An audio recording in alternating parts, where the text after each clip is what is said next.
नमस्कार आप सभी को। जैसे कि आप सभी को पता है, हिंदू वेलफेयर फाउंडेशन कोई ना कोई अपनी तरफ से राष्ट्रीय और अंतर्राष्ट्रीय स्तर पे कार्य करते रहते हैं। और इन्होंने अभी हिंदू वेलफेयर फाउंडेशन के 21 प्रकोष्ठ हम खोल चुके हैं, जिसमें 21वां प्रकोष्ठ हमने खोला। हिंदू वेलफेयर फाउंडेशन के अंतर्गत एक और प्रकोष्ठ ओपन किया गया, जिसका नाम है समस्याएं एवं समाधान। समस्याएं एवं समाधान यानी आप भी सब समझते होंगे कि आज के समय में कौन सा परिवार है या कौन सा व्यक्तित्व है या कौन सा इंसान है जिसको समस्या नहीं होती है। समस्या हर एक को होती है, लेकिन उनके समाधान के लिए कई बार समय में नहीं मिल पाता है और कई बार समय का अभाव भी रहता है हर एक के पास। तो आज हमने जो शुरुआत की है समस्या एवं समाधान के ऊपर प्रकोष्ठ की, वो उसके बारे में आप सभी को सबसे पहले आपको ये जानकारी दे दें कि हमारे साथ कौन कौन जुड़े हैं और उनका दायित्व क्या है ये समस्या एवं समाधान प्रकोष्ठ के अंतर्गत। सबसे पहले मैं गजेंद्र सिंह दहिया गज्जू बाबा, हिंदू वेलफेयर फाउंडेशन के राष्ट्रीय अध्यक्ष एवं संस्थापक के तौर पे आप सभी का स्वागत करता हूं।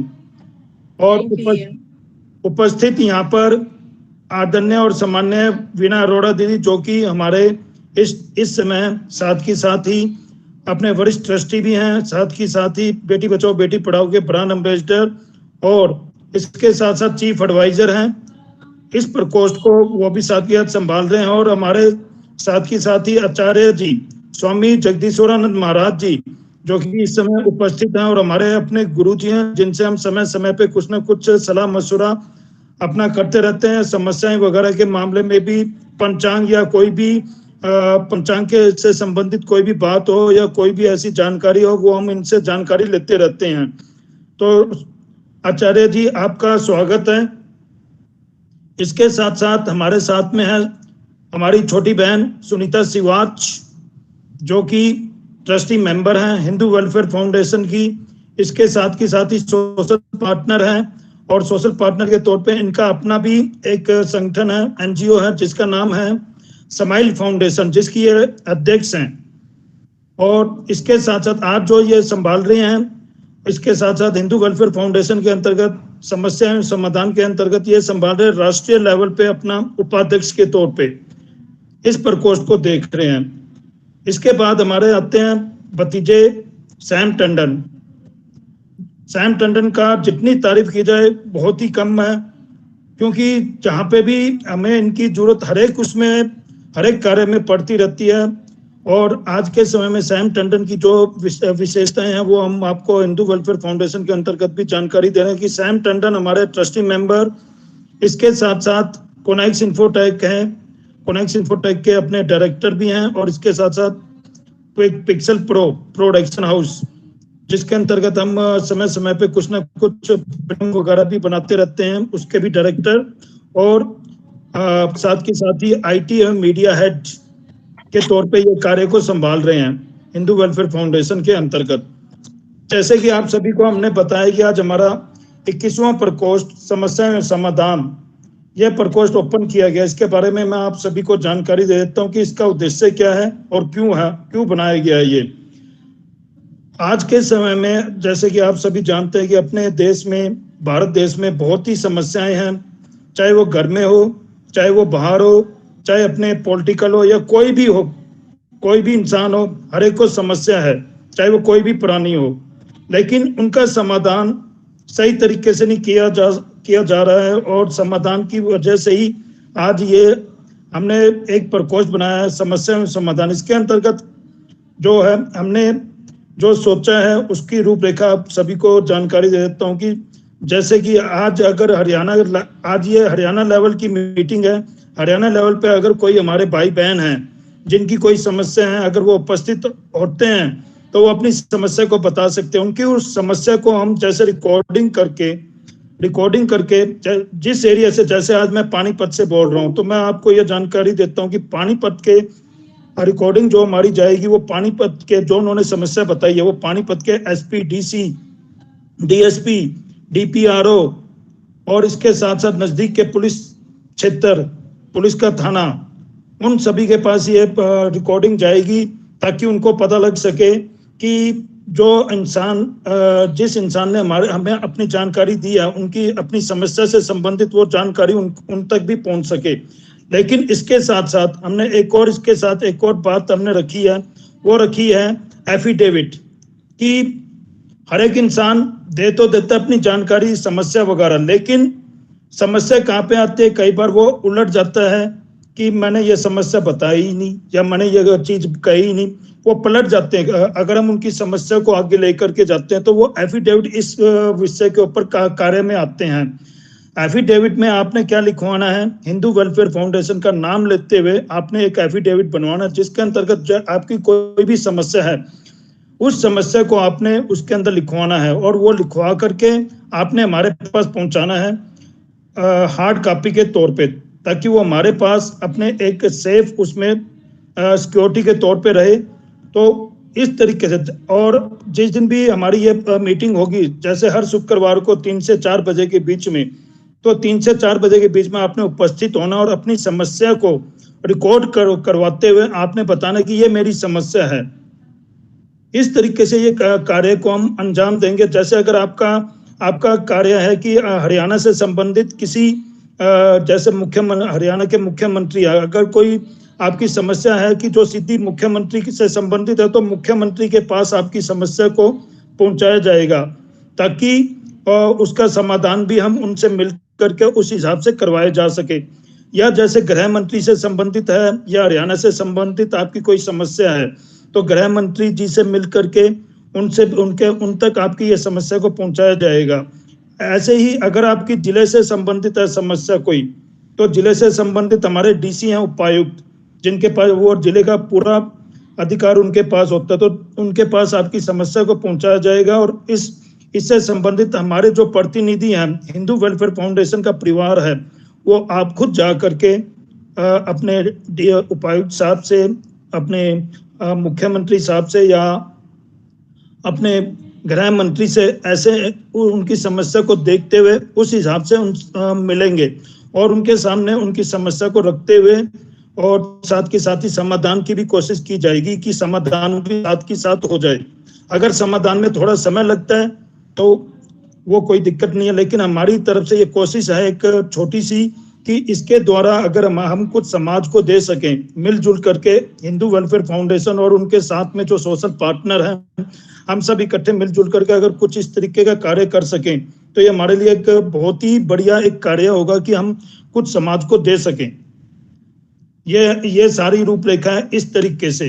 बाकी अब आपकी अगर कोई हो बात या कुछ आप रखना चाहते हो या कोई अपने आप विचार रखना चाहते हैं, तो आप बता सकते हैं, या कोई पर्सन है या कोई पूछना चाहे या कोई बात हो। जो हार्ड कॉपी हम लेंगे उसमें उसका विद फोन नंबर और विद साइन ही लेना है। बिल्कुल बिल्कुल, फोन नंबर भी, और साथ ही उनका नाम वगैरह कहाँ से हैं और उनकी क्या क्या क्या समस्या है, डिटेल, और उनके साइन भी उसके ऊपर मेंशन होने चाहिए। बिल्कुल बिल्कुल, और वो अटेस्टेड भी करवाएंगे।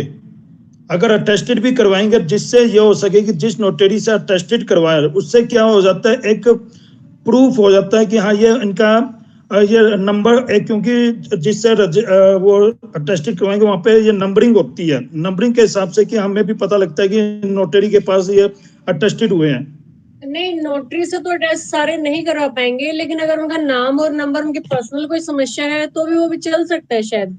हाँ, वो भी ऐसी कोई अगर उनके लिए दिक्कत आती है, और कोई दिक्कत नहीं है, लेकिन कम से कम ये है कि हमारे पास एक प्रूफ तो आया होगा। यस, नेम और नंबर। क्योंकि आजकल सुनीता आप भी कई जगह देखने लग रहे हैं कि समस्याएं आपके सामने भी आती है, हर एक के सामने आती है कि समस्या अगर हम आगे जाते हैं पुलिस के पास या कहीं पे भी जाते हैं, और अगर उनके हम समस्या को रखते हैं किसी के सामने भी, लेकिन कई बार वो पलट जाते हैं कि हमारी तो ये समस्या ही नहीं, हमने तो ये बात कही ही नहीं। तभी तो उनके साइन चाहिए ना, तभी तो उनका फोन नंबर और साइन जरूरी है।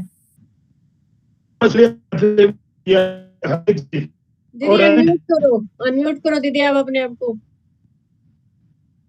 दीदी अनम्यूट कीजिए अपने, दीदी अनम्यूट कीजिए, दीदी अनम्यूट कीजिए। ओके ओके कर दिया, हाँ मैं ध्यान नहीं रहा। मैंने, मेरा मतलब है ऑथेंटिकेशन प्रूफ से सुनी जो कह रहे हैं ठीक है, क्योंकि ऑथेंटिकेशन में फोटो होनी चाहिए, सिग्नेचर होना चाहिए, उसका वैलिड एड्रेस होना चाहिए, और जो उसकी वो है ना कि मतलब अथेंट वेरीफाइड एक वेरिफिकेशन लिखी जाती है, अपने सेल्फ वेरिफिकेशन होनी चाहिए कि जो मैंने बोला है वो सच बोला है, क्योंकि इसमें कुछ बिल्कुल मैंने छिपाया नहीं है। क्योंकि हमने अगर कुछ भी करना है तो बंदे को पेश कर सकते हैं कि देखा होगा, या फिर उसके पास प्रूफ होगा, या वो रिकॉर्डिंग होगी, वट एवर। कई सारी चीजें होती हैं, कई बोल देते हैं आकर के हमारे, कोई बोल देते हैं कि आप ऐसे करवाओ, लेकिन हम कैसे करवाएं कि उनको ये भी नहीं पता होता कि मुंह से बोला, फोन किया, कई बार तो फोन आ जाते हैं, फोन एकदम से उठाया जाए। एक समस्या है यहाँ पे, ये हो गया है, पकड़ा हुआ है। मैंने कहा वट एवर, क्या पकड़ा हुआ है आप बताइए, क्या मतलब है, ये कोई लिख के बताइए, हम तब बोल नहीं सकते, क्योंकि कुछ भी बोल देते हैं उठा करके। और मतलब ना कोई अपना रिटर्न प्रूफ दीजिए, रिकॉर्डिंग दीजिए, उसके अगेंस्ट सब कुछ मैच करना चाहिए, ताकि ऐसे आगे लोग जो बैठे होते हैं वो खाली नहीं होते, वेरिफिकेशन होती है, और सब कुछ जो भी होती इंक्वायरी बैठती है, ऐसे नहीं होता कि, इसलिए हमें सब कुछ ऑथेंटिकेशन के साथ चाहिए। बिल्कुल सही कह रहे हैं आप दीदी। और सुनीता, आपको एक और भी मैं जानकारी देता हूं कि जैसे आप साथ में जुड़े हुए हैं एज ए सोशल पार्टनर के तौर पे, मैंने आपको थोड़ी देर पहले भी जानकारी दी थी कि हिंदू वेलफेयर फाउंडेशन, जैसे आपके पास कोई केस आता है तो आपका स्माइल फाउंडेशन है, स्माइल फाउंडेशन के आप अध्यक्ष है, तो हिंदू वेलफेयर फाउंडेशन ऑब्लिक आपका आ जाएगा स्माइल फाउंडेशन। उसके हिसाब से आपका ये एक एफिडेविट तैयार हो जाएगा, जिससे भी आपने एफिडेविट तैयार करवाना, तो उसमें क्या होगा कि एक ये जो मिल करके कार्य होगा, हिंदू वेलफेयर फाउंडेशन एक अकेला नहीं है, उसके साथ एक परिवार है। तो वो परिवार कैसे कहलाएगा, जब हम इकट्ठे मिलजुल करके इस तरीके से कार्य करेंगे और सभी की समस्याओं को आगे लाएंगे इस तरीके से। बिल्कुल। तो इस तरीके से हमने मिलजुल करके ये कार्य करना है। कुछ कार्यक्रम होते हैं, कुछ कर्म ऐसे होते हैं जब हम खुद करते हैं, जब कहते हैं ना, God helps those who help themselves, क्योंकि हमें अपनी सहायता तो स्वयं करनी ही करनी है, क्योंकि हम अपनी सहायता नहीं करेंगे, छोटी मोटी प्रॉब्लम पे भी सब पे डिपेंड रहेंगे, तो कोई जब तक कोई अनटिल और अनलेस कोई बड़ी प्रॉब्लम नहीं होती, आप सोल्व नहीं कर सकते। तो उसके मामले में प्लीज पहले ध्यान दीजिए, जो भी जिसके पास भी, जिसको भी कोई जिस तरह की प्रॉब्लम्स हो, तो ये पहले सोच विचार कर लें कि ये प्रॉब्लम रिमूव होने वाली है, और ये प्रॉब्लम नहीं होने वाली, ये प्रॉब्लम मैं खुद सॉल्व कर सकता हूँ, और ये प्रॉब्लम मैं अपने आसपास के लोगों के साथ मिलकर के सॉल्व कर सकता हूँ। तो उसको, जैसे किसी का कोई काम ऐसा है, जैसे मान लो किसी की गली में झाड़ू नहीं आ रहा, या एमसी की वजह से कोई परेशानी आ रही है, या म्यूनिसिपल कारपोरेशन वाले आपको पीछे से कोई कूड़ा उठाने वाला नहीं आ रहा, तो हमारी छोटी छोटी, सबसे पहले हमें घर के आसपास जो चीजें होती है, ये भी प्रॉब्लम सक्रिय होती है। जैसे स्ट्रीट, हमारे यहाँ चंडीगढ़ में जैसे हम रहते हैं, तो जैसे केवल स्ट्रीट लाइट वगैरह का प्रॉब्लम हो जाता है, या बैक लाइन में किसी ने कूड़ा फेंक दिया, या फ्रंट लाइन में कोई आसपास में आपको व्हीकल रख के तंग कर रहा है, तो मतलब ये चीजें प्रॉब्लम है, या तो खुद सोल्व करने की कोशिश करें, कुछ चीजें हम सोल्व नहीं कर सकते तो हमें अथोराइज्ड पर्सन को, जैसे वहाँ के काउंसलर को, तो ये चीजें आप उस तक पहुंचाएं। अगर वो ना करें तो वहाँ के जो मेयर होते हैं एमसी के, वहां तक पहुंचाएं। अगर वो प्रॉब्लम आपकी सोल्व हो जाएगी, हमें एमएलए एमपी या आगे मिनिस्टर तक पहुंचने से पहले हमारी आधी प्रॉब्लम तो जो घरेलू है इधर की है, कोई सीवर खराब है या कोई पानी का प्रॉब्लम है, तो ये प्रॉब्लम आपकी अपने लेवल पे है, क्योंकि कुछ उठ के ही काम करना पड़ता है, जो काम नहीं कर सकते, क्योंकि सब कुछ डिपेंड नहीं रहना चाहिए। तो हमें एक बात सुनी हुई है, बोलते हैं कि कर्म भी एक ऐसा रेस्टोरेंट है, जैसे हम किसी रेस्टोरेंट में खाना खाने जाते हैं तो हमें ऑर्डर देने की आवश्यकता पड़ती है, पर कर्म एक रेस्टोरेंट है जहाँ एक ऑर्डर देने की जरूरत नहीं पड़ती, वहां वही मिलता है जो हमने खुद पकाया है। मतलब कर्म कहीं पे भी करोगे, ये नहीं है कि हम कहीं पे भी जा रहे हैं तो कहीं सुनवाई नहीं होती, या किसी और भी शहर में जा रहे हो तो वहां पे भी कई तरह की दिक्कतें आ जाती हैं, जैसे ट्रैफिक जाम हो जाता है, या किसी शहर में जाकर के कोई प्रॉब्लम खड़ी हो जाती है, तो आपको थोड़ा बहुत इतना ज्ञान अवश्य होना चाहिए कि प्रॉब्लम सबसे पहले हमें हाईलाइट किसको करनी है, कौन आगे आ सकता है, कौन आपके आसपास है। तो मतलब ये चीजें हमें किसी भी शहर में जाने से पहले, तो यहाँ नहीं कहते कि उसको उस शहर का वातावरण खराब था, या उस शहर की ये चीज कमी है, क्योंकि हो सकता है कमियां खुद में भी बहुत सारी होती हैं जो हमें खुद रिमूव करनी पड़ती हैं। और जब अपनी कमियां रिमूव कर लेते हैं तो हमें प्रॉब्लम छोटी लगने लग जाती है। तो छोटी लगने लग जाती है तो हमें जल्दी सोल्व होने में उसका समाधान भी जल्दी मिल जाता है। तो प्रॉब्लम क्रिएटर बहुत हो जाते हैं और समाधान जो होता है ना, कई बार बहुत छोटा होता है और बहुत लोग इश्यू बना देते हैं। तो सोचे विचारे कई सारी चीजें ऐसी घटित हो जाती हैं जो खामखा में एक ऐसा रूप ले लेती हैं जो पब्लिक जिससे भी परेशान हो जाती है और आने जाने वालों के लिए भी परेशानी खड़ी हो जाती है। तो हमें उनको भी बचाना है और उनको भी गाइड करना है। प्लीज अमेंड योरसेल्फ, क्योंकि हम चीज सब में यही चाहते हैं। जब भी कोई उठता है या एडवाइस दे देता है या फिर हम उनको समझाने लग जाते हैं, तो समझाने से पहले बेटर यही रहेगा कि पहले हम खुद समझें, खुद पर विश्वास करें, खुद अपने अंदर ऐसा कॉन्फिडेंस पैदा करें। क्योंकि हम खुद बदल गए तो सामने वाला हमें 90% बदलाव दिखाई देगा। हम उसमें बदलाव नहीं चाहते, हम खुद में बदलाव चाहते हैं। खुद में जब बदलाव होगा तो ऑटोमेटिक हमारा एक समाज, तो सभी लोग कमेंट क्या, जब कोई सी बात को हम इग्नोर करते हैं, कुछ बातें इग्नोर करने की होती हैं, तो सेल्फ इग्नोर कीजिए कि बजाय कि दूसरे को बार बार कहने से आप ये मत कहिए, आप रिपीट मत करिए, आप ऐसा मत करिए, आप वैसा मत करिए। तो प्लीज इन सब चीजों से हमारे जितने भी हमारे ये सुन रहे होंगे, जो भी हमारे ऑडियंस हैं या जो भी ये जहाँ पे भी पहुंचेगी, तो प्लीज पहले खुद को एनालाइज कीजिए। एनालाइज करने के बाद ही उस बात को एक्सप्लेन कीजिए ताकि हमारी प्रॉब्लम मिनिमम से मिनिमम हो सके।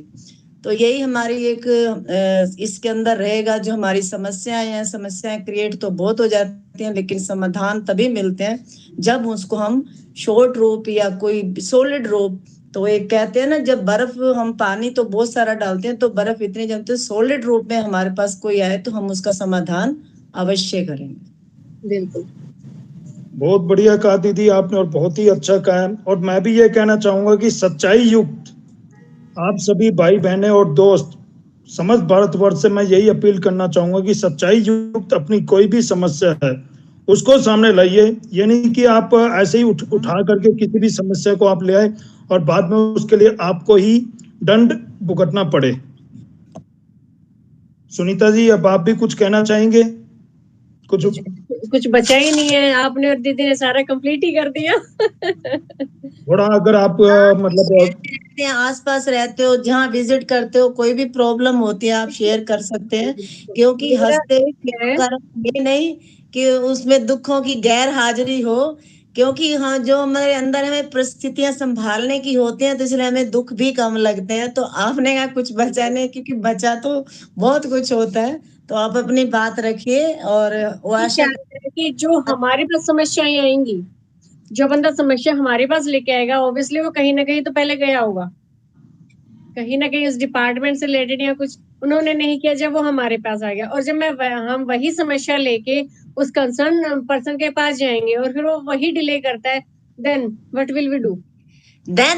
देन अगर वो पहले गया है तो हमारे पास एक सॉलिड हो जाता है कि हमने फर्स्ट रिमाइंडर इनके थ्रू दिया, सेकंड आपने दिया। अगर हम पहली बार ही नहीं जाएंगे तो आप 10th रिमाइंडर पे उसको कैसे, 10th रिमाइंडर पे आप सब कुछ बोलने के लायक हो जाते हो।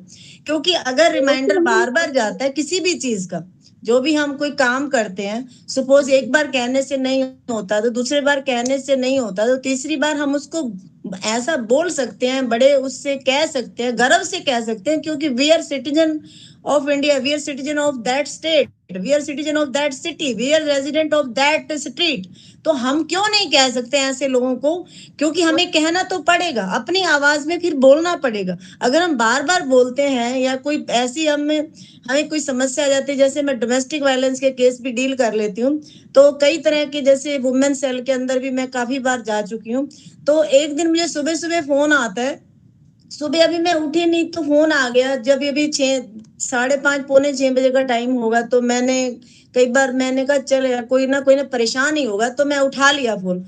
तो फोन उठाते एक शख्स बोलते हैं, तो आपके आसपास की सिटी के हैं, हरियाणा के हैं वो, तो ऐसे ऐसे मेरी बेटी के साथ प्रॉब्लम चल रही है। तो मैंने, और उन्होंने काफी एफर्ट्स कर रखा था, नो डाउट। तो मैंने कहा क्या प्रॉब्लम हो गई, तो उन्होंने बताया कि ऐसे ऐसे डोमेस्टिक वायलेंस का केस ही था वो।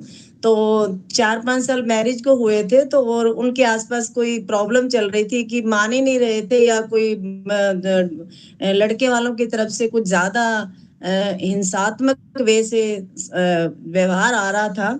तो मैंने उनको फिर समझाया 10 मिनट या 15 मिनट हार्डली उस बंदे को समझाया, और वो बहुत जल्दी समझ गए। तो उन्होंने तुरंत जब 9 बजी, मैंने कहा आप 9 बजे जा करके ये बताइए अपने कोर्ट के अंदर अपने वकील के साथ खड़े होके बात कीजिए, ना हुई तो मैं खुद पहुंच जाऊंगी। और उनका फिर शाम को अगले दिन फोन आया, शाम को भी आया कि हमारी परिस्थिति काफी सोल्व हो चुकी है।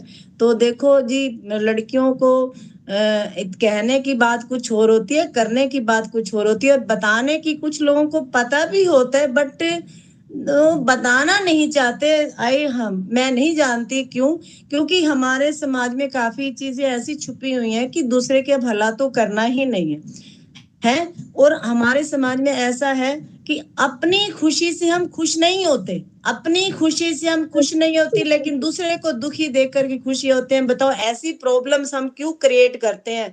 क्योंकि अपनी खुशी तो सहन करो, और दूसरों के दुख में कम से कम शरीक नहीं हो सकते, तो उनके दुख पर हंसना नहीं चाहिए। दुख किसी भी प्रकार का हो सकता है। और कुछ बातें हमें ऐसी लड़कियों के बारे में हो, या कुछ चीजें हम उनको कॉन्फिडेंस अपने तक रखना चाहिए, कॉन्फिडेंशियल रूप में लेना चाहिए, क्योंकि समाज में सब कुछ देखना पड़ता है कि ऐसे हम किसी के लिए नहीं बोल सकते। कई बार लड़कों पर ही प्रॉब्लम आती है भाई, ये जरूरी नहीं है कि लड़कियां ही हमारी परेशान होती हैं, कई बार लड़के भी हमारे बहुत शरीफ होते हैं, या बहुत ऐसी कोई प्रॉब्लम में आ जाते हैं और उनके ऊपर भी परेशानियों की दिक्कतें आती हैं। तो हम ऐसे बच्चों की भी मदद करते हैं। और अगर 2 लोग आगे आते हैं, तो देखो सिंगल सिंगल होता है, कहते हैं 1 और 1 11 हो जाते हैं। जब इनको मिलाओ तो ये 11 का रूप धारण कर लेते हैं, और जब 11 बनते हैं तो शक्ति पावर दूसरी हो जाती है, सिंगल आदमी फाइट नहीं कर पाता। तो हमें सच्चे और अच्छे लोगों का साथ देना है, और हमें उनके साथ रहना, उनकी बात सुननी है। वो कहते हैं ना, हियरिंग बहुत जरूरी है, सबको बात सुननी चाहिए, बड़े दिल से सुननी चाहिए, तभी हम उसका कोई समाधान कर सकेंगे। अगर हियरिंग पावर किसी के अंदर नहीं है ना, तो हम समाधान नहीं कर पाएंगे। तो बहुत जरूरी है। प्रीच करना बहुत आसान होता है, एडवाइस करना बहुत आसान होता है, सुनना बहुत मुश्किल होता है। और जो ऑडियंस में बैठ गया वो बहुत अच्छी बात है। हमने बहुत बार, आज भी हम क्लासें लेने चले जाते हैं, कहीं ट्रेनिंग लेने चले जाते हैं, तो हम बात बड़ी गौर से सुनते हैं, और सुनना भी चाहिए, ये हमारी ड्यूटी है। क्योंकि हमें सुनेंगे तो कुछ ऐसी बात हमें मिलेगी, एक सिंगल बात भी मिलती है तो हम उसकी तह तक जाते हैं, और जब हम तह तक जाते हैं तो हमें बहुत सारे क्लूज मिलते हैं कि इसका समाधान कैसे होना चाहिए, समाज में कैसे जाना चाहिए। और हमारी आने वाली जनरेशन पीढ़ी को हमें हर वक्त हाइप नहीं होना चाहिए, क्योंकि हाइप होने से बच्चे नहीं सुधरते। अगर हमारे घर में भी कोई प्रॉब्लम है ऐसा, या ऐसी कोई दिक्कत आ रही है, तो पहले बच्चे को समझाएंगे ना। अभी यंग बच्चा होता है, फिर यंग होता है, तो हम उसके अंदर भी सोच रहे हैं कि चेंज आती है, तो पहले उनको समस्या का समाधान करना सिखाएंगे। सारी प्रॉब्लम्स हम खुद सोल्व करने लग जाएंगे तो अच्छी बात नहीं। तो बहुत ही रेयर होता है जब हम सामने आते हैं, क्योंकि अपनी प्रॉब्लम खुद सोल्व कीजिए, बात करना सीखिए।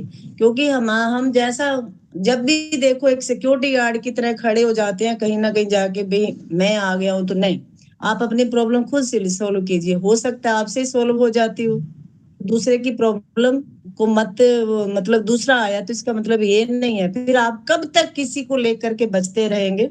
तो हम तो उनको इंडिपेंडेंट होना सिखाएंगे, क्योंकि इंडिपेंडेंट होना नहीं सिखाएंगे तो हम नहीं चल सकते। और ये मैं ऐसे नहीं बोल रही, क्योंकि मैंने काफी लोगों को इंडिपेंडेंट का रूप दिलवाया है, और देने की कोशिश भी की है। और आज वो इंडिपेंडेंसी से, शायद मैं ये नहीं चाहती कि वो मुझे भूल गए, मुझे याद नहीं करते, चाहे वो घर परिवार का भी बंदा हो, या कोई बाहर का हो, या आसपास का हो, या कोई जानकार हो।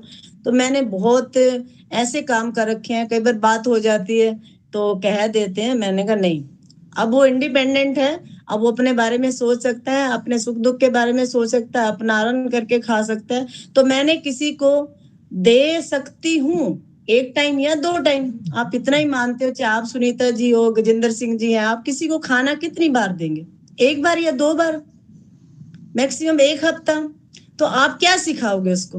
क्या आप हमेशा डिपेंडेंट रहो? नहीं, अपना उठो, चाहे आज से काम करना स्टार्ट करो, छोटे से करो, जैसा भी मर्जी करो, स्ट्रगल करो, खड़े हो। क्योंकि जब ये बातें मेरे को हमारे मतलब जानकारों में कई लोग आ जाते हैं कि चलो हेल्प तो कर हो ही रही है, हेल्प तो कर ही देंगे। तो क्या होता है कि मैंने अपने क्या बोलते हैं सैक्रिफिशियल वे से मैंने अपने आप को उनसे बोलना तक छोड़ा हुआ है। क्योंकि अगर जब तक मैं बोलती रहूंगी, जब तक मैं उसके साथ खड़ी रहूंगी, तो वो कभी स्टैंड नहीं हो सकता। तो बाद में जब कई साल बीते तो बात हुई, मैंने कहा भाई बात ऐसे है, क्योंकि हेल्प तो मैं आज भी करती हूँ, क्योंकि मैं पीछे नहीं हटती हूँ, कि बैकग्राउंड तो मुझे पता है, मुझे देखती हूँ, जहां जरूरत होती है मैं खड़ी हो जाती हूँ, जहां जरूरत होती है मैं पहुंच जाती हूँ। लेकिन अगर आप स्टैंड नहीं होगे तो आप बच्चों को कैसे स्टैंड करोगे? अपनी मैरिड लाइफ को आगे कैसे बढ़ाओगे? तो परमात्मा की दया से बहुत ही ऐसे, जैसे हम परिवारों में भी रहते हैं, जैसे पिछले परिवार होते थे, एक परिवार में 8 या 10 जनों का ग्रुप होता है, 8-10 बहन भाई होते हैं, कोई सेट होता है, कोई नहीं होता। तो हमें वहीं से लेके चलना चाहिए ताकि आप समाज में भी वही मैनेज कर सको। तो मेरे ख्याल में भूलना नहीं चाहिए। कई लोग भूल जाते हैं, अच्छा परिवार सेट हो गए, दैट्स इट। नो, आपने समाज को भी सेट करना, आपने साथ दूसरों को भी लेके चलना। जब तक ये भावना आपके अंदर नहीं आती, तो सुनीता जी मैं नहीं मानती कि भाई हमारा समाज क्या, हम खुद ही नहीं बदले। सही बात है, बिल्कुल। ऐसी बातें आती, हम कहना भी चाहते हैं, बट हम क्या बोले उस टाइम, क्योंकि ऐसा नहीं है कि उठाया फोन कर दिया, मैंने कहा क्या हुआ, मतलब हम नहीं समझा पाते। मैंने कहा आप आइए तो बैठ के समझा देंगे, 1 टाइम की हेल्प चाहिए, 2 टाइम की तो करवा देंगे, लेकिन आप खुद क्या करते हो, खुद के बारे में पहले पता होना चाहिए कि करते क्या हो, क्या प्रॉब्लम है, जेन्युइन प्रॉब्लम है। कईयों को वकीलों की जरूरत पड़ जाती है। अभी भी पता चला सुनीता जी ने भी लॉ ज्वाइन किया हुआ है, तो मुबारक है आपको। कंप्लीट अभी अक्टूबर में हो जाएगी। हाँ, तो ये लास्ट ईयर है आपका? ये जो वकील है ये मैंने भी प्रोवाइड करवाए हैं, सीजीएम सर के साथ बोल के उनको फ्री ऑफ कॉस्ट जो है हम एडवोकेट उनको अवेलेबल करवाते हैं। हाँ, तो ये एक ऐसा आपका लीगल प्रोफेशन है जिसमें आपको काफी मदद मिलती है, आप लोगों से जानकारी होती है, कुछ आपके साथ पढ़ने वाले आगे पहुंचते हैं, कुछ सीनियर होते हैं, कुछ जूनियर होते हैं, कुछ दाएं होते हैं।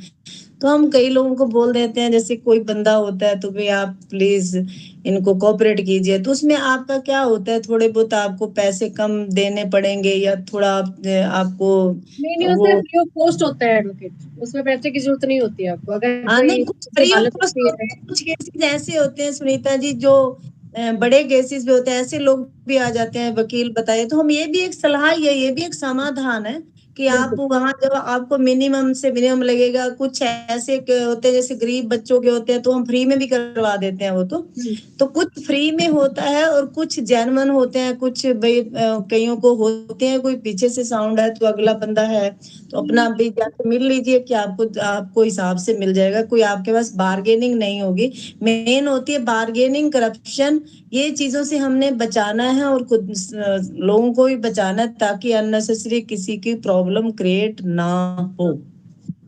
तो सुनीता जी बहुत अच्छा लगा कि आप लॉ कर रहे हो, तो इससे काफी आपको हेल्प मिलेगी। समाज में बड़ी सारी ऐसी चीजें होती हैं और हम कर सकते हैं। तो मेरे ख्याल में आप सबकी जानकारी के लिए और बता दूं, छत्तीसगढ़ बिलासपुर से हमारी अध्यक्षा अलका यादव वो भी उपस्थित हो चुके हैं। अलका जी, आपका अलका यादव। भैया लेट हो गई मैं। कोई बात नहीं, आपका स्वागत है। क्योंकि एजेंट लग गया। कॉलेज में थी ना, इसलिए वहाँ बनता नहीं, तुरंत आई कॉलेज से। अरे वाह, नमस्कार सभी को, सादर नमस्कार मैडम। नमस्कार अलका जी, नमस्कार, बहुत बहुत स्वागत। जी नमस्ते मैडम। अलका जी आपके सामने छोटी सी मतलब एक बार ये जानकारी दे देता हूँ कि जैसे कि आज हमने हिंदू वेलफेयर फाउंडेशन का एक प्रकोष्ठ ओपन किया है जिसकी आज से शुरुआत की है, वो है समस्याएं एवं समाधान। कि आपकी हर एक राज्य की हम हर शुक्रवार को हर एक राज्य का यहाँ पे समस्याओं को लेते जाएंगे और उनके समाधान के लिए हमारी तरफ से एक प्रयास रहेगा। जैसे आज अब हरियाणा से हैं, तो हरियाणा से शुरुआत की हुई है कि हरियाणा, अगर आपकी भी कोई समस्या तो वो भी आप बता सकते हैं, या आपको जैसे वहां से हैं बिलासपुर से, छत्तीसगढ़ से, अगर आपके बिलासपुर में कोई समस्या है या कोई समस्या आती है लेकिन सच्चाई युक्त, आप उसको क्या करेंगे, आप उसके साथ, उन्होंने तो अपनी समस्या तो बताने, लेकिन कई बार क्या होता है कि अपनी समस्या बताते हुए कई बार वो उलट फेर भी कर जाते हैं कि क्या वो ये भी कह देते हैं कि हाँ हमारे सामने तो कहेंगे कि ये सच्चाई है, लेकिन कई बार कह देते हैं कि हम जो आपको, और जब ऑफिसर के सामने जाते हैं तो वहां पे ये बता देते हैं कि नहीं हमने आपको गलत बोला था या ये ऐसे, मतलब वो उससे पलट जाते हैं। तो ऐसे उसके लिए अपने बचाव के लिए हम एक एफिडेविट लेते हैं, ताकि वो भी अपनी जो उसने सच्चाई बयान किया उससे वो मुकर ना सके। तो वो एफिडेविट आपने लेना है वो उनसे, ताकि वो हमारे पास एक प्रूफ के तौर पर एफिडेविट में उसका नाम, पता, सब कुछ, उसका मोबाइल नंबर, उसकी फोटो, ये हर एक चीज होनी चाहिए, जिससे कि वो पलट ना सके कि हाँ मैंने ये सच्चाई जो आप सभी को बताई है वो उससे मुकर ना सके।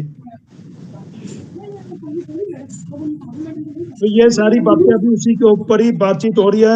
आपको परिचय भी करवा देता हूँ, डॉक्टर बीना अरोड़ा जी, जो कि हमारे वरिष्ठ ट्रस्टी हैं, और इसके साथ साथ बेटी बचाओ बेटी पढ़ाओ के ब्रांड एम्बेसडर भी हैं, और साथ ही हमारी आदरणीय दीदी हैं, और इसके साथ साथ सुनीता सिवाच साथ में बैठे हैं। सुनीता सिवाच ये ट्रस्टी मेंबर हैं, और उसके साथ साथ हमारे सोशल पार्टनर है, और इनकी अपना ही एक एनजीओ है स्माइल फाउंडेशन के नाम से, और आज इस प्रकोष्ठ के अंतर्गत ये राष्ट्रीय उपाध्यक्ष के तौर पे इसको संभाल रहे हैं, अपना समस्याएं एवं समाधान को। इसके साथ साथ सैम टंडन वो अपने ट्रस्टी मेंबर हैं, और साथ ही आईटी और मीडिया हेड है। जो आज आप ये मीटिंग देखने लग रहे हैं, ये सब सहयोग सैम टंडन के ही सहयोग से हो पा रहा है। तो ये हमारी एक आज से हमने शुरुआत किया, तो ये 4 यहाँ पे अपना पूरे इंटरनेशनल लेवल पे और अंतरराष्ट्रीय स्तर पे और राष्ट्रीय स्तर पे इस चीज को संभालेंगे। इसमें आप सबका सहयोग।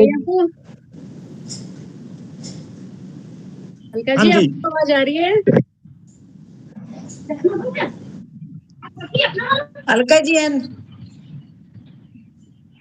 अलका जी आवाज आ रही है आपको? हाँ जी आ रही है सर। आप कुछ कहना चाहेंगे अलका जी? भैया ने बताया तो आपको समझ आया जो भैया ने बताया आपको? उनके शायद नेट प्रॉब्लम है। हाँ जी मैडम, समझ में आया। हाँ जी नहीं आ रही है आवाज, बीच में कट जा रही थी ना। जस्ट अभी कॉलेज से आई हूँ मैडम। जस्ट कॉलेज से पहुंचे हैं अलका जी, और अभी सेट होने में 1-2 मिनट लग जाते हैं, तो अलका जी सेट हो जाइए। और क्योंकि अच्छाई की शुरुआत तो खुद से ही करनी पड़ती है, क्योंकि आज हमारी समस्याएं और समाधान है, तो इसके मामले में क्योंकि अच्छाई की शुरुआत खुद से ही करनी पड़ती है। क्योंकि तिलक जब हम दूसरों को लगाते हैं तो सबसे पहले अपनी उंगली इस्तेमाल करते हैं, तभी तिलक लगा पाते हैं। तो हमारी आज जो भी प्रोग्राम आयोजक है हमारे बहुत बढ़िया हैं, जो हमारे भाई साहब हैं, गज्जू बाबा जी हैं, जाने पहचाने हिंदू वेलफेयर फाउंडेशन के राष्ट्र अध्यक्ष, इंटरनेशनल भी बोल सकते हो आप, गज्जू बाबा जी। तो इनका ये कार्यक्रम शुरुआत तो करवाते हैं, और शुरुआत कहते हैं ना, beginning is the half done. तो जो बंदा शुरुआत करवा सकते हैं तो उससे आधा काम तो वहीं खत्म हो जाता है। बाकी जो बचता है तो परिवार के लोग करते हैं, जो हमारे हिंदू वेलफेयर फाउंडेशन की टीम है, जगह जगह से जुड़ी हुई है, तो हमारे उन लोगों से बहुत ही काम कर रहे हैं। तो सभी का मैं हार्दिक उनको बधाई देती हूँ, सुनीता जी, अलका जी, सैम, और जो भी हमारे साथ जितने भी मेंबर और जुड़े हैं, जो अभी जुड़ नहीं पा रहे या फिर ये बाद में वीडियो जाएगी तो वो सुनेंगे, तो उन सभी को मेरी हार्दिक बधाई। और ऐसे परिवार के साथ जुड़े रहिए। बहुत अच्छी एक शुरुआत और पहल होती है, क्योंकि हर काम यहाँ सॉलिड से होता है, तो जो समस्याएं हैं तो जैसा कि भाई साहब ने बताया अभी के साथ हमें लेनी है, चाहे वो साइन हो, उसकी जिसने कंप्लेंट किया उसकी फोटो होनी चाहिए और एफिडेविट के रूप में होना चाहिए, और इसकी एक छोटी सी वेरिफिकेशन नीचे होने की आया जो भी है कि मैंने जो बोला है वो सत्य बोला है और सत्य पर आधारित है। तो हम ऐसे लोगों को जो सीरियस कंप्लेंट्स होती हैं या जिनकी सोल्यूशन नहीं होते, तो उसका हम समाधान चाहे वो किसी भी स्टेट में होगा। आज हमने हरियाणा का लिया है क्योंकि सुनीता जी पानीपत से हैं, गज्जू बाबा जी हमारे पानीपत से हैं, सैम टंडन जी भी पानीपत के आसपास। तो पानीपत का मतलब होता है मिडल ऑफ द हरियाणा, तो आधा इधर दोनों हाथ हम इधर उधर करते हैं तो हमारा पूरा हरियाणा कवर हो जाता है। तो ये सब लोग हरियाणा के वासी हैं, समझो हरियाणा तो सारा ही जानते हैं, क्योंकि हरियाणा के एक एक शहर एक एक गांव के बारे में सुनीता जी बहुत सोशल वर्क करते हैं, काफी कुछ इनका देखते रहते हैं। गज्जू बाबा जी तो मैं कहते भी ही हैं, सब आपने भी ख्याल समझते कर। हैं। तो सुनीता जी के बारे में भी पता है, बता देती हूँ मैं। अपने बारे में कहते हैं ना कि अपने बारे में कोई ज्यादा नहीं बता पाता, तो अगर कोई दूसरा आपकी हेल्प करता है तो वो बहुत ही एक अचीवमेंट होती है, क्योंकि सब लोग सबकी तारीफ करना नहीं जानते, सब लोग सबकी तारीफ करना नहीं जानते, और जो तारीफ करने जान गया तो समझो उस बंदे की बात ही क्या है। तो हम लोग ऐसे नहीं है कि हम लोग ऐसे हैं कि अगर फीमेल एक शब्द होता है कि फीमेल जेलस होती है, तो पता नहीं, मैं कई बार अकेले भी बैठ के इस बात को सोचती हूँ कि वाई ये बहुत ही एक ना गंभीर विषय है कि हम अपनी महिलाओं की कदर क्यों नहीं करते। और सबसे पहले हम जहाँ पे भी जाते हैं, जो महिलाएं मिलते हैं, तो हम सबसे पहले उन्हीं को प्रोत्साहन देते हैं, या जहाँ पे भी जाते हैं, जिस भी डिपार्टमेंट में जाते हैं, जिस भी जगह पे जाते हैं, तो सबसे पहले हमें मेल मेंबर से तो वैसे बहुत ही, और उसको भी अगर जैसा वातावरण दोगे तो हो सकता है 10% उसके अंदर भी चेंज आ जाए, और 10% भी चेंज आ जाए तो समझो आपने आपका काम सोल्व हो गया। जरूरी नहीं है आपको पता चले या ना चले। तो हम आप जैसे आप भी काम करते हैं, आप भी काम करते हैं, हम भी काम करते हैं, तो हम जगह जगह जाते हैं, लेडीज जेंट्स फीमेल सभी से हमारा सामना होता है। तो हम फीमेल को भी उतनी प्रेफरेंस दें जितनी हम एक मेल को देते हैं, तो क्योंकि रिस्पेक्ट तो दोनों की समान है। तो ऐसा नहीं है कि मतलब जो भी है हमारी जो भावनाएं बनी हुई हैं, तो कई लोगों की भावनाएं, इनको मैं ये चाहूंगी कि आप सभी के दिलों में से ये भावनाएं निकालें, जो भी मेल या फीमेल आपको मिलती है तो ये भावना जरूर निकालिए। क्योंकि मैं जहाँ जिधर भी हम लोग खड़े होते हैं, हमारे बारे में एक ही बात बोली जाती है कि वीना दीदी ना न्यूट्रल है। अब न्यूट्रल वर्ड में सभी कुछ आ जाता है कि उनके लिए मेल हो फीमेल हो कोई फर्क नहीं पड़ता। तो क्योंकि फर्क ही रख लिया तो फिर फायदा क्या हो। हमें मेल को तो आगे, फीमेल को आगे कैसे पहुंचाएंगे, उसको कैसे आप रिस्पेक्ट दिलवाएंगे, जब आप खुद की, आप भी एक फीमेल है, जब हम खुद की रिस्पेक्ट करेंगे तो हम तो चाहेंगे 4 फीमेल की और भी रिस्पेक्ट हो, 4 फीमेल और भी हमारे आगे हैं। तो कुछ लोग ना ये देने से बहुत डरते हैं और पीछे हट जाते हैं, तो मैं ये जो पाँव पीछे हटा लेते हैं, तो ये कमजोरी उनकी नहीं होती, ये कहीं ना कहीं हमारा जो हेरिडिटरी है उनके अंदर भी एक ये रहता है। तो हमारे जो पूर्वज थे, आप ही बताइए, क्या आप दादी नानी चाची दादी जिससे भी मिले होंगे सुनीता जी, क्या आप वैसे थे? मैं नहीं मानती, क्योंकि वो ज्यादा ही ब्रॉड माइंडेड थे।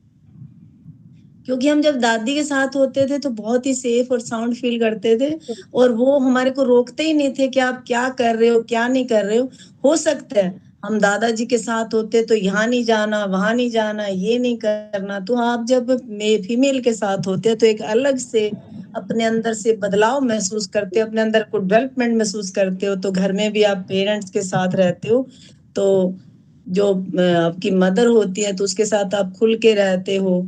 तो फादर आए, एक पता है गुरुजी आ गए, हमें रहना है थोड़ी देर, तो भैया उससे तो हम दो ही बातें कर सकते हैं, या थोड़े सुख की या थोड़ी दुख की।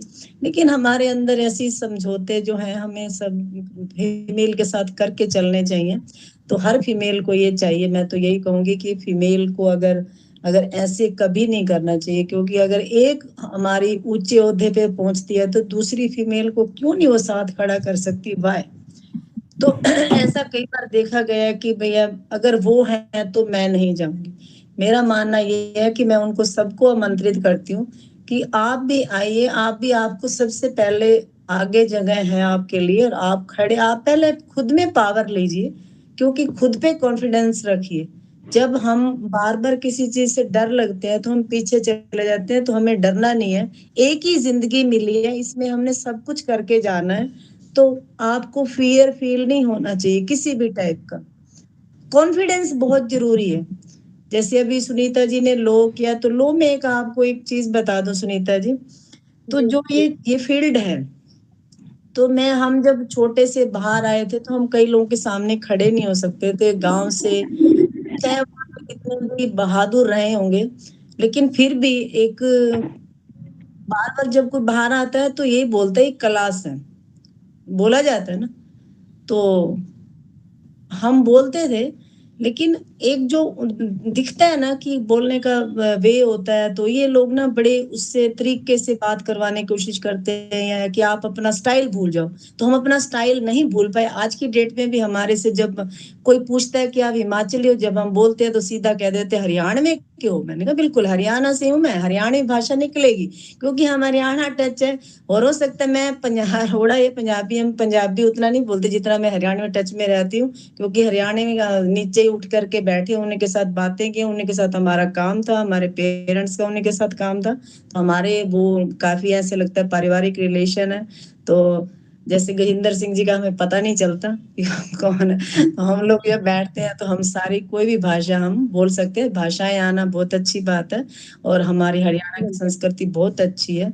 और मैं हरियाणा की हो गई, हमारे जो नॉर्थ में है, चाहे वो राजस्थानी है, चाहे हिमाचली है, और चाहे वो पंजाबी है, तो ये जो हमारे को नॉर्थ को लेके चलते हैं, तो हमारी ये भाषा भी बहुत अच्छी है। तो जैसे हम बॉलीवुड देखते हैं, तो हमें एक हमारा जो हमारी संस्कृति भी जब हम आगे देखते हैं, तो हम कैसे खड़े हो जाते हैं कि ये संस्कृति हमारे को, क्योंकि हम जिसमें पले बड़े हैं, तो उसका मान सम्मान अवश्य करना चाहिए। तो वेस्टर्न कल्चर हो या कोई कल्चर हो, ठीक है, हम सम्मान सभी का करते हैं, लेकिन अपना कल्चर जब होता है तो हम कोई अपनी भाषा भी बोलते हैं, तो वो लोकल भाषा पे कभी शर्म नहीं करनी चाहिए, कभी कुछ नहीं कहना चाहिए। हम बड़े हो गए, बाहर जॉब कर रहे हैं, बाहर बड़े हाई ऑफिसर बन गए, या किसी को मिल रहे हैं, और घर में जाने के बाद आप पेरेंट्स के साथ भी वही बात करें, दादी नानी के साथ, तो ये 2 मिनट में पता लग जाता है उनको कि आपके अंदर घमंड आ गया क्या है। ये नहीं होना चाहिए। परिवार के अंदर काहे का घमंड, चाहे आपके पास 1 रुपया है चाहे 1 करोड़ है, उससे कोई फर्क नहीं पड़ता। फर्क पड़ता है आपके उसको टाइम क्या दे रहे हो, उसके साथ क्या बिता रहे हो। हमारे बुजुर्गों को खाने पीने की जरूरत नहीं है, पैसे की जरूरत नहीं है, किसी चीज की जरूरत नहीं पड़ती। कभी भी देख लेना, बस अपना समय दीजिए। और समस्याएं हमने बताई हैं, बाकी आपकी कोई हल्का जी समस्या है तो आप भी बताइए। आप जहाँ जिस जगह आपसे आपका कौन सी जगह है सलका जी?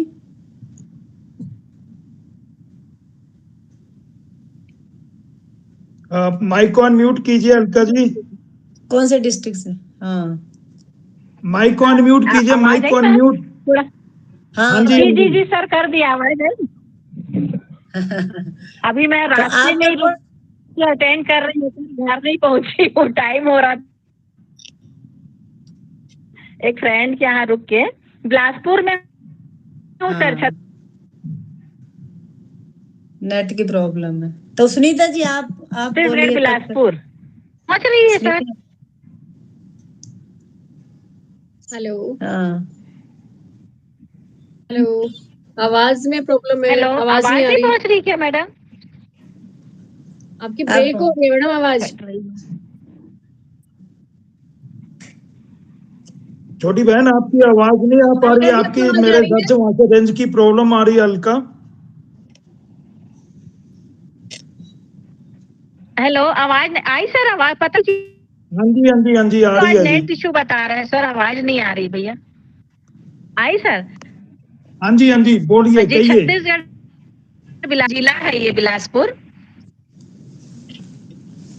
कट रही है, आवाज नहीं आ रही। अलका जी आपको आवाज आ रही है? हाँ जी, मुझे तो आ रही है मैडम। ओके, हम पूछ रहे हैं आप में आपकी अपनी कोई समस्या? अब देखिए मैडम, छत्तीसगढ़ तो पहले बहुत पिछड़ा हुआ था, लेकिन सन 2001 से यहाँ राज्य का गठन हुआ है। तब से, जैसे कि मैडम ने इतनी अच्छी बात बोली कि अपनी संस्कृति सम्मान सबका करना चाहिए मैडम, ऐसी बात नहीं, सभी आदरणीय हैं, सभी पूजने योग्य हैं। लेकिन क्या है, अपनी संस्कृति को लेके जो छत्तीसगढ़िया लोग में थोड़ी सी हीन भावना थी, और कभी यहाँ कुछ बहुत ही मतलब कम, अब तो बहुत सारे शोध हो रहे हैं छत्तीसगढ़ी विषय पे। और जैसे कि मैंने अपना, अभी मेरा पीएचडी का कार्य चल रहा है, बिल्कुल अब सबमिट होने को आया है, तो मैंने अपने शोध का विषय भी छत्तीसगढ़ी साहित्य ही लिया है। और अनुवाद में ये मेरा पहला विषय है, जो मैं पहली हूँ जो अनुवाद, छत्तीसगढ़ी अनुवाद में मैं रिसर्च जो कर रही हूँ। तो मुझे बहुत अच्छा लगा जो वीणा दीदी ने बोला कि अपनी संस्कृति और सभ्यता को बिल्कुल नहीं भूलना चाहिए। और मुझे गर्व, आज मुझे अब दोबारा गर्व महसूस हो रहा है कि मैंने अपनी संस्कृति को लेके पीएचडी कर रही हूँ करके, ने तो लगता था अरे छत्तीसगढ़ी में कर रही। छोटी सी एक बोली थी ये, जिसको मैं अब कहीं से भी सुनती हूँ ना तो मुझे बहुत अच्छा लगता है। और अब सब कोई बोलते हैं कि आपने बहुत अच्छा विषय का चयन किया है करके। बहुत सालों से सर मेरी पढ़ाई भी छूट गई थी कुछ पारिवारिक परिस्थिति के कारण, लेकिन पढ़ने का जुनून था तो मैंने 40 साल से फिर से पढ़ाई शुरू की अपनी। और सोची जब इतना मैं लेट हुई हूँ तो मुझे कोई अच्छा विषय में शोध करना चाहिए, तो मैंने अपनी संस्कृति को लिया मैडम। और बिल्कुल आप लोग के जैसे लोग का मार्गदर्शन मिला, मुझे बहुत अच्छा लगा। और आप लोग से जुड़ी हुई हूँ, ये भी मेरे लिए ये बहुत गर्व की बात है कि एक छत्तीसगढ़ से कोई महिला। और थोड़ा सा सर 1-2 महीने तो मैं समय कम ही दे पाऊंगी, क्योंकि मेरा ये पीएचडी का बिल्कुल लास्ट मोमेंट चल रहा है, तो मुझे थोड़ा सा सबके साक्षात्कार के लिए भी जाना पड़ता है। आज मैं बिल्कुल, मेरा ध्यान था कि मुझे आज जुड़ना है, मैं घर नहीं पहुंची हूँ, बीच में रुक के एक मैडम के यहाँ मैं इस प्रोग्राम को अटेंड कर रही हूँ सर।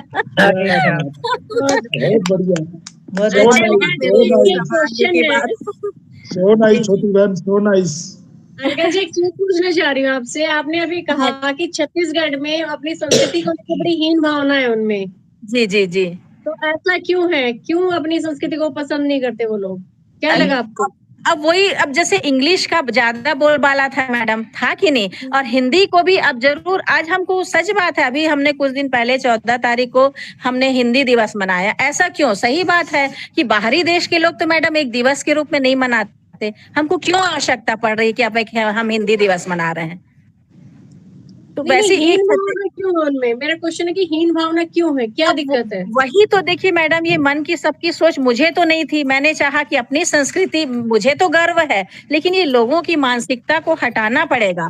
अब ये चीजें करीब जब से छत्तीसगढ़ का जो गठन हुआ है, पहले भी काफी शोध हो चुके हैं, ऐसा नहीं है कि इसमें छत्तीसगढ़ी भाषा में शोध नहीं हुए हैं, लेकिन अल्प मात्रा में है। जैसे यहाँ की गाथा, कथा, ये सब में हुआ था। और मैंने विषय का चुनाव किया कि छत्तीसगढ़ी अनुवाद। तो अब अनुवाद में भी काफी काम, जिससे कि दूसरे की संस्कृति सभ्यता को हमको जाने, अब लोग जागरूक हो रहे हैं इस विषय में कि हमारी संस्कृति को हमको बढ़ावा देना है, अनादर नहीं करना है। सभी संस्कृति अच्छी है, सबको अपनी संस्कृति से लगाव होना चाहिए, मातृभाषा से लगाव होना चाहिए। अब क्यों है, इसको सबको हमको जागरूक करना है कि भाई ऐसा नहीं, अपनी संस्कृति से सबको लगाव होना चाहिए। ये बड़ी अच्छी बात है, आप जागरूक कर रहे हो। मेरा भी ये मानना है कि हमारे आसपास में जो भी चीजें गलत हो रही हैं, जो ठीक नहीं है, तो शुरुआत तो करनी पड़ेगी, कोई ना कोई तो शुरुआत करेगा। तो हम ही कर रहे हैं तो क्या गलत बात है? नहीं, हालांकि मेरा भी मैडम बाहर मेरा भी जो छत्तीसगढ़ में पढ़ना नहीं हुआ है मैम, बाहर मेरे फादर सर्विस में थे, तो बाहर ट्रांसफर हो जाता था, बैंक में थे, तो मुझे भी बहुत अच्छी छत्तीसगढ़ नहीं आती है, लेकिन मैं पूरी कोशिश करती हूँ कि अपनी संस्कृति को ना भूलूं। और उसके अब छोटे छोटे तीज त्योहार, छोटे उन सबके बीच बैठना, उन महत्व को जानना, पैदाइशी मेरी छत्तीसगढ़ी की है और छत्तीसगढ़िया ही हूँ मैडम मैं। और मुझे ये बहुत गर्व महसूस होता है कि मैं एक छत्तीसगढ़ी। बिल्कुल, अपने आप को अपनाना, अपने संस्कृति को अपनाना एक बहुत ही खुशी की बात होती है कि कुछ लोग ये बताना ही भूल जाते हैं कि हम कहाँ से हैं और कहाँ से नहीं है। तो ये बड़ी अच्छी चीज है, बड़ी अच्छी अचीवमेंट है। तो हमें एक बात याद रखनी चाहिए कि लोग बुराई करें और आप दुखी हो जाओ, लोग बुराई करें और आप दुखी हो जाओ, और लोग तारीफ करें तो आप सुखी हो जाओ। तो मतलब आप लोग ही चला रहे हैं हमें कि हाँ मेरे सुख दुख का कारण ही वो है कि वो सुखी करेंगे। स्विच जो है आपने उनके हाथ में दिया, वो चाहेंगे जैसा बटन दबाएंगे आप वैसा करेंगे। नो, क्योंकि चेंज तो कोई लाता है। तो हमारे शहीद, भगत सिंह जी, हमारे जो हैं सुभाष चंद्र, नेताजी सुभाष चंद्र बोस, ऐसे नहीं हो गए थे कि भगत सिंह जी उन जो इतनी छोटी उम्र में जब वो हत्याकांड हुआ, इतनी छोटी उम्र में अपनी जान दे दी थी। तो 19 साल के बच्चे भी हमारे शहीद हुए, हमारे गुरु नानक देव जी के 4 बच्चे शहीद हुए। तो ऐसा नहीं है कि उन्होंने देश को आगे चलाने के लिए किसी ने तो शुरुआत करनी है। तो हमारा जिस तरह से हमारी संस्कृति, हमारी समस्याएं हैं, चाहे वो आपकी गली की हो, चाहे वो आपके पूरे सोसाइटी की हो, और फिर उसके बाद पूरे शहर की हो, अगर कोई भी आपके पास आ जाता है तो आप ये मत कहिए कि आपकी गली की ये समस्या है। तो हम जैसे कोई लोग समस्याएं लेके आ जाते हैं तो हम पुलिस के पास जाते हैं, हमारी एरिया की नहीं है। तो भाई एरिया की नहीं है तो आजकल जो भी हम कंप्लेंट करते हैं तो सब कुछ ऑलमोस्ट हमारे हरियाणा के अंदर। तो सुनीता जी, गजेंद्र सिंह जी, सैम जी, आपको सबको बधाई देना चाहूंगी, क्योंकि डिजिटल जमाना आपके हरियाणा में सबसे ज्यादा हमारे हरियाणा में हो चुका है। तो जो भी वहाँ पे भी सब कुछ ऑनलाइन आप प्रोवाइड कर सकते हो। तो आजकल तो जो भी कंप्लेंट है या जो भी आपने डीडीआर करवानी है, कोई प्रॉब्लम हो गई है और कोई सुनवाई नहीं करा, तो आपको पुलिस वाले को गाइड कर देना चाहिए।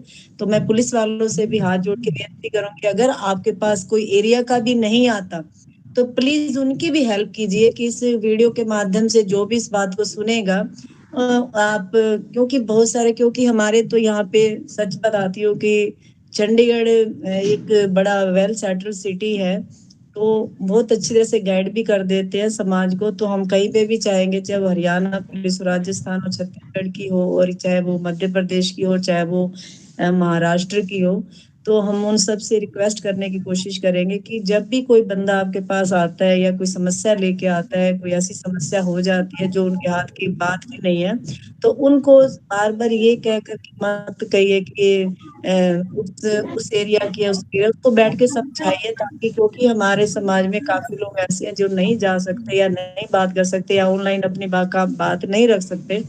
तो मैं सभी को यही कोशिश करूंगी, यही उनको बताना चाहूंगी, तो थोड़ी बहुत हेल्प जरूर कीजिए, ताकि हमारी जो है समाज में जो आपको दायित्व दिया गया है, तो एक प्यार से बात करेंगे तो समाज में काफी सुधार होगा, और उस सुधार होगा तो समस्याएं भी कम होंगी, हमारी प्रॉब्लम्स भी कम होंगी।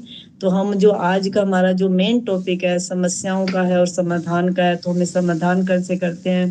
तो एमसी जैसे म्युनिसिपल कॉर्पोरेशन, ज्यादातर काम जो हमारे लोकल एरिया के, सिटी के, गली के रहते हैं तो म्युनिसिपल कॉर्पोरेशन से रहते हैं।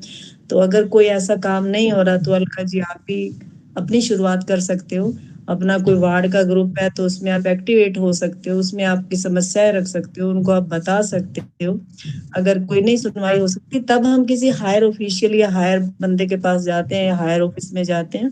तो हमारा आज का यही टॉपिक है, बाकी गजेंद्र सिंह जी अभी बताएंगे। 2 बातें और मैं बताना चाहूंगा, 2 बातें और करना चाहूंगा आप सभी से। जो आप सभी के अपॉइंटमेंट लेटर चाहे राष्ट्रीय और अंतर्राष्ट्रीय स्तर पे बनाए जा रहे हैं, उसके साथ साथ आप सभी को आइडेंटिटी कार्ड दिया जा रहा है, और अपॉइंटमेंट लेटर के अंतर्गत जो आपको प्रतिलिपि दी जाती है, उस प्रतिलिपि का आप सम्मान कीजिए। उसके बारे में भी आपको जानकारी दे देता हूँ कि प्रतिलिपि क्यों जरूरी है सभी के लिए। प्रतिलिपि इसलिए जरूरी है कि आप खुद नहीं बेचते, हम आपको आप खुद बेचते हैं अपने ऑफिशियल्स के सामने। इसलिए बेचते हैं कि आप उसकी कॉपी करवाएं ब्लैक एंड व्हाइट करवा के, जो प्रतिलिपि में लिखा हुआ है कि आपके वहां पे जैसे उपायुक्त हैं, डीएसपी है, डीसी हैं, या आपके डीपीआरओ हैं, या आपके नजदीक का थाना क्षेत्र है, वहां पे आपका जो कार्य क्षेत्र है, जैसे अलका जी आप वहां से हैं बिलासपुर से, अगर आप खुद जाएंगे तो वो आपको पहचानेंगे कि हिंदू वेलफेयर फाउंडेशन या फला एनजीओ से ये यहाँ से हैं, और वो आपको पहचानेंगे और आपकी जो प्रतिलिपि वो अपने पास रखेंगे। ऐसे ही आप कभी भी कोई भी कार्य उनके साथ मिल करके कर सकते हैं, या वो आपके साथ मिल करके कर सकते हैं कार्य।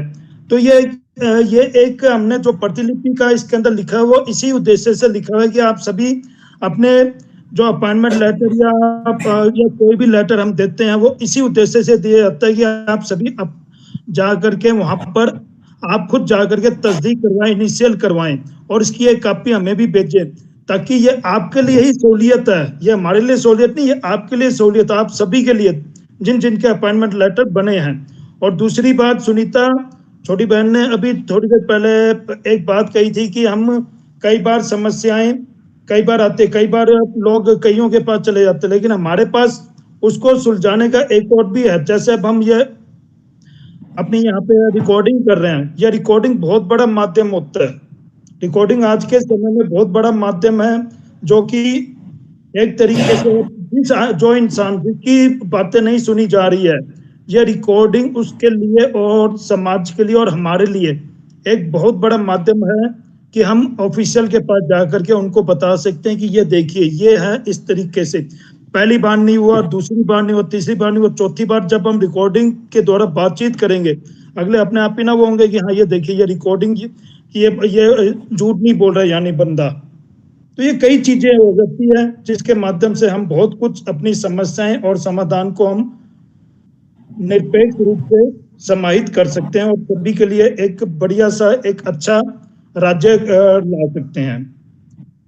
और दूसरी और बात कहना चाहूंगा कि हमें पूरे भारतवर्ष में अपनी एक पूरा परिवार बनाना है। कुछ एक जगह है हमारे प्रतिनिधि, कुछ एक जगह नहीं है। तो जो भी हमारे साथ जुड़ना चाहे समस्या एवं समाधान के अंतर्गत, वो सभी भाई बहन दोस्त हमारे साथ जुड़ सकते हैं, कांटेक्ट कर सकते हैं गजेंद्र सिंह दैया गज्जू बाबा से। और मेरा मोबाइल नंबर है 9355444630। फिर दोबारा बता रहा हूँ 9355444630। इस नंबर पे आप संपर्क कर सकते हैं और हिंदू वेलफेयर फाउंडेशन के समस्या एवं समाधान प्रकोष्ठ के साथ जुड़ करके अपने समाज के लिए एक अच्छा कार्य कर सकते हैं और अपने आप को भी सिद्ध कर सकते हैं कि हम भी मिलजुल करके कुछ करें, कुछ अपने राष्ट्र के लिए करें, कुछ सभी के लिए करें। बस यही था मेरा आज के लिए। आप सभी के लिए, आप सभी के सहयोग के लिए बहुत बहुत धन्यवाद एवं आभार। अब इस मीटिंग को यहीं समाप्त करते हैं। जय श्री राम, नमस्कार। जय श्री राम, नमस्कार। नमस्कार सभी को सादर नमस्कार मैडम। नमस्कार सभी को।